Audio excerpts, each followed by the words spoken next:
자, 앞서 전해드린 보도들 조금 더 자세히 짚어보겠습니다. 이고은 변호사 나와 있습니다.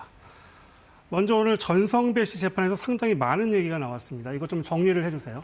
네, 이날 재판에서는요, 윤영호 전 세계본부장과 또 이모 이 통일교 측 간부 또 전성배 씨 간에 2022년 1월에서 9월 이 대선을 전후해서 나눴던 이 수많은 녹취록 등이 현장에서 지금 현출이 된 그런 상황입니다. 실제로 이들의 녹취 9가지의 녹취 파일이 현출이 됐는데요. 통일교가 주최하는 행사 등을 매개로 해서 이 여야의 대선 후보 측과 접촉했다라는 것을 추측해 하는 그런 녹음 파일들도 있었고요. 또 윤석열 전 대통령이 당선된 뒤에 이 통일교의 청탁을 전달하기 위해서 상호 공모하는 내용 등도 나왔습니다. 그런데 이 과정에서 2022년 2월 11일에 이모 이 통일교 측 간부와 나경원 의원이 통화한 녹음 파일이 공개가 돼서 또 사회적으로 많은 파장을 낳고 있는데요. 지금 보시는 것처럼 이 나 의원이 통일교에서 초청해서 오신 분들은 통일교에서 핸들링할 수 있느냐, 또 일정을 내가 가운데서 어레인지 해줄 수 있다든지 아니면 이런 장소 관련해서 구체적인 대화를 2022년 2월 11일에 나눈 녹음 파일이 공개가 됐는데 해당 시기가 이 통일교 측이 주최했던 한반도 평화 서밋 행사 시기였다는 거죠. 그리고 이틀 뒤에 윤석열 전 대통령이 마이크 펜스 전 미국 부통령과 만나 회동했기 때문에 이런 부분들이 또 이 해당 통화 녹음 파일을 통해서 확인이 됐고요. 뿐만 아니라 이 전진상 이 실장의 이름까지도 통화 녹음 파일에서 거론이 됐는데요. 윤 전 세계본부장과 또 통일교 전 이모 부회장 간의 통화에서 또 정진산 실장과의 이 통화 녹음 파일까지도 나와서 또 여러 가지 사회적 파장이 낳고 있는 그런 상황입니다. 자, 그리고 통일교의 민주당 지원 의혹이 불거졌습니다. 이것도 좀 설명을 해주세요. 네, 지금 앞서서 나경원 의원에 대한 이 언급 그리고 또 정진환 실장에 대한 언급을 통해서 통일교 측에서는 당시 행사를 앞두고 이 여권, 야권을 모두 넘나들면서 인사들과 접촉했다라는 것을 추측해 하는 그런 파일이 공개가 됐는데요.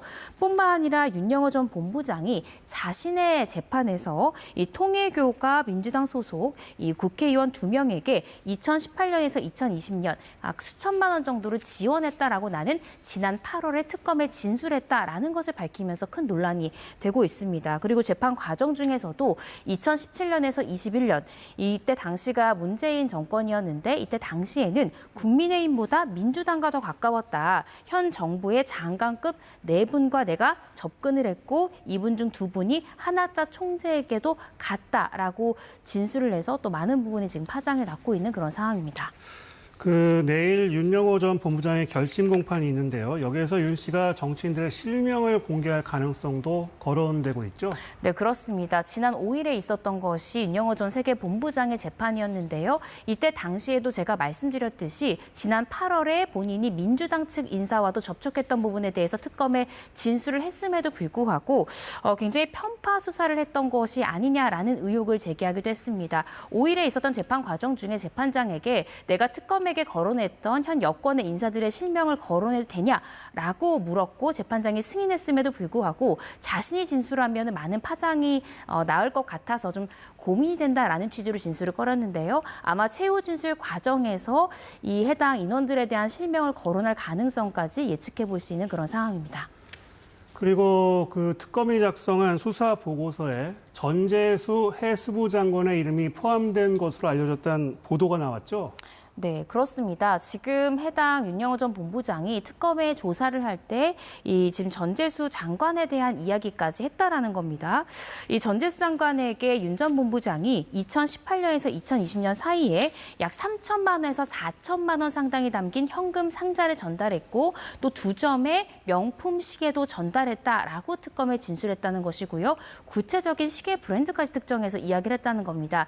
이 부분에 대해서 지금 전재수 장관 측에서는 통일교를 포함해서 어떤 금품도 받은 사실이 없다라고 이야기하고 있어서 이 부분에 대한 수사가 지금 본격적으로 필요한 그런 상황입니다.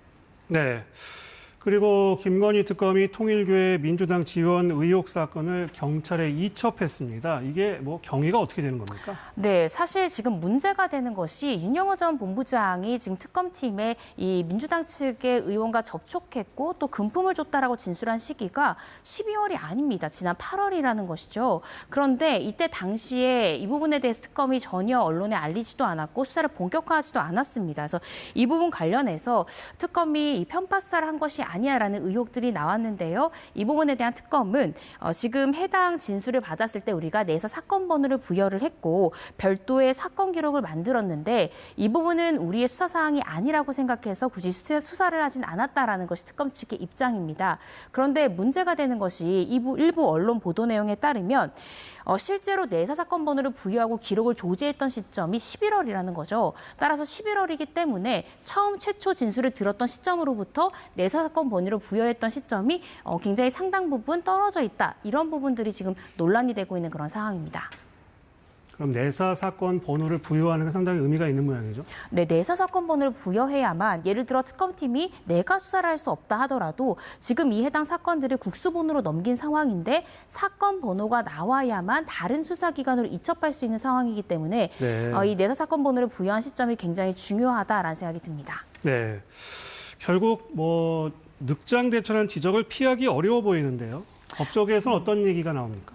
네, 사실상 지난 8월에 윤영호 전 본부장이 국민의힘 권성동 의원에 대한 진술도 했지만 지금 민주당 측 의원에 대해서 구체적인 청탁 내용에 대한 진술이 있었다는 겁니다. 그럼에도 불구하고 이 부분에 대해서 수사를 본격적으로 진행하지도 않았고 또 심지어 공소시효가 문제될 수 있는 그런 상황임에도 불구하고 곧바로 다른 수사기관에 이첩하지도 않았기 때문에 이 부분에 대해서는 이 수사의 공정성 또 정치적 독립성 이런 부분들에 대해서도 문제 제기가 되고 있는 그런 상황입니다. 말씀하신 그 공소시효가 올해 연말까지라고 하죠? 네, 그렇습니다. 지금 2018년부터 내가 금품을 전달했다라고 이야기를 하고 있는데 지금 알선세제 같은 경우에는 5년 이하의 징역 등이기 때문에 실질적으로 공소시효가 7년에 불과합니다. 따라서 이 올해 말에 공소시효가 만료되기 때문에 경찰로 이첩하긴 했지만 경찰로서는 상당히 지금 수사가 신속하게 이루어져야 되는 그런 상황이고 공소시효 만료의 문제가 굉장히 도래했다라는 생각이 듭니다. 경찰은 이 수사를 어떻게 하게 될까요? 이 부분에 대해서는 일단 윤영호 전 본부장을 소환해서 조사할 것 같습니다. 최초의 진술을 했고요. 또 사실관계를 아는 인물이기 때문에 윤 전 본부장부터 조사를 할 것이고 관련된 진술 등을 통해서 압수수색 등을 통해서 좀 더 물증을 확보하고 이후에 지금 거론되고 있는 이 현직 의원들에 대한 이 소환 조사가 이루어질 가능성이 크지 않을까 싶습니다. 네. 오늘 국무회의에서 민법 38조가 거론됐습니다. 이거 좀 설명이 좀 필요할 것 같은데요. 네, 그렇습니다. 이재명 대통령 현재 통일교 측이 여러 가지 위법 행위와 연루가 됐기 때문에 이러한 종교단체가 해산되어야 되는 것이 아니냐라는 의제를 이야기를 했고요. 이 부분 관련해서 지금 민법 38조의 적용이 문제가 될 수 있다라고 조원철 법제처장이 밝혔습니다. 실제로 우리 헌법과 법률은요, 이 종교단체의 해산에 대해서 별도의 규정은 두고 있지 않습니다. 그렇지만 이 종교단체가 법인, 그러니까 사단법인이라든지 재단법인 등 법인에 해당할 경우에는 법인의 설립 허가를 취소할 수 있는데요. 그 내용이 바로 민법 제38조에 담겼습니다. 이 법인이 설립 목적에 벗어난 사업을 한다던가 공익을 현저히 해치는 행위를 할 땐 이 종교법인회 같은 경우에는 문체부가 해산 명령을 내릴 수 있습니다. 그런데 문제는 이 정부에서 해산 명령을 내린다 하더라도 이 종교단체가 이의를 제기하면서 행정소송을 낼 수 있다는 것인데요. 행정소송을 할 경우에 결국 최종적인 판단 법원이 하게 됩니다.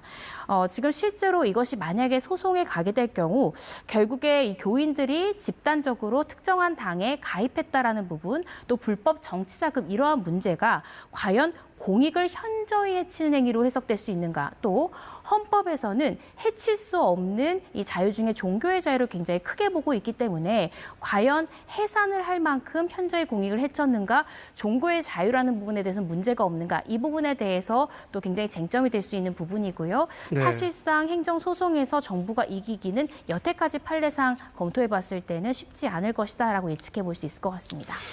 이 대통령의 발언이 통일교를 겨냥한 게 아니냐는 해석 해석에 대해서 대통령실은 선을 그었죠. 네, 그렇습니다. 따라서 이 부분에 대해서는 반드시 이 통일교측이다라고 이야기는 하고 있진 않지만 이 부분에 대해서 현재 여러 가지 논란이 되고 있기 때문에 많은 추측들이 나오고 있습니다. 네, 이고은 변호사였습니다. 말씀 잘 들었습니다.